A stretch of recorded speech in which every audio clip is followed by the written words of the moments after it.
Good morning, everybody.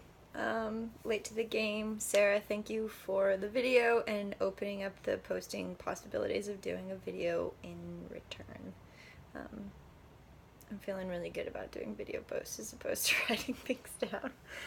Um, but I guess right now, looking at the personality disorders cluster A, what really kind of came up to me is this idea of paranoia being this common thread. And what is the cause of paranoia, or what is the shift in a client's environment which kind of like feeds into this paranoia. And after doing the readings and then like really reading through everybody's posts, a couple things came up for me.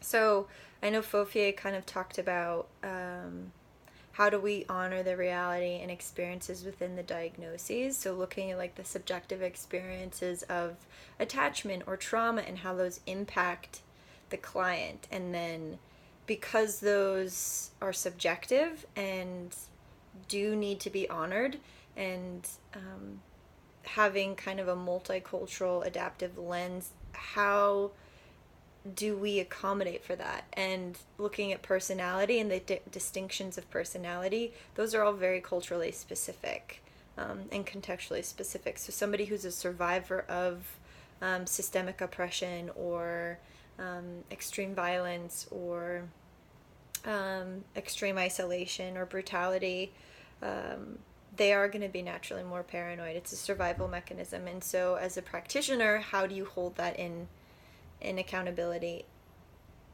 or how do you hold that for the client so that they can be successful in their life and in their relationships? So I think that I know Siobhan had brought up talking about why a client is a certain way, or looking into the why reason behind these behaviors.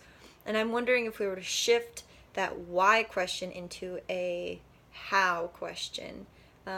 How have you developed these symptoms? How have these symptoms impacted your life? Have they impacted your life? How do you see these symptoms impacting future relationships, future outcomes? Or how would you like these to shift?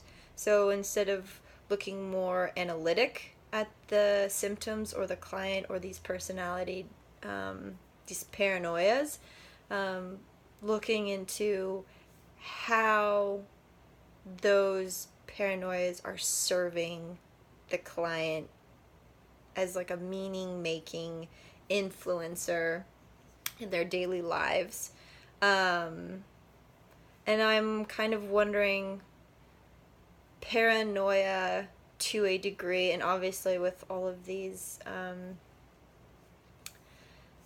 diagnoses, the paranoid, schizoid, and schizotypical, all of them, I think paranoia does serve a real purpose. I think all too often it's an intuitive thing, but you can discredit your intuition if it's unreasonable, and who's to say it's unreasonable? And so I'm wondering, like, is it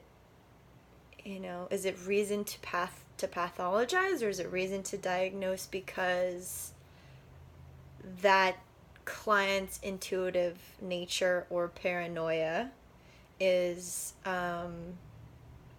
clinical, right? To what degree do we rely on the power dynamics of the system, of the clinical lens of the institution? And I'm not saying that diagnosis is wrong, or that paranoia is right, or any of that. I'm just kind of really trying to see how, as practitioners, do we hold space for the variances and the nuances of our client. And I know that Joy brought up looking at, or she just brought up social media as kind of this contributing factor into the paranoia of society at large and the impact that's having on all of us. And I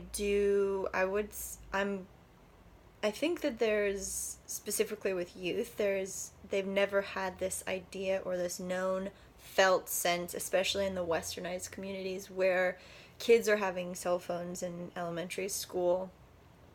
There is no longer a sense of anonymity, being anonymous. I don't know how to pronounce that word right, so please correct me if that's the case.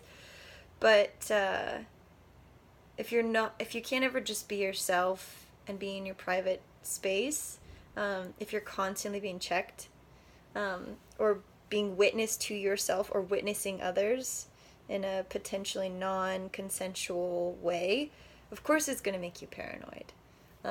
And how that paranoia can then stem into depression or paranoia or narcissism or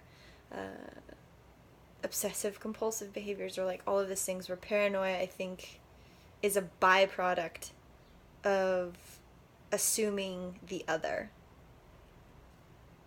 Maybe not. I don't know. That sounds crazy now that I'm saying it. Anyway, this is getting long. Really valued the reading, really valued reading all of your comments.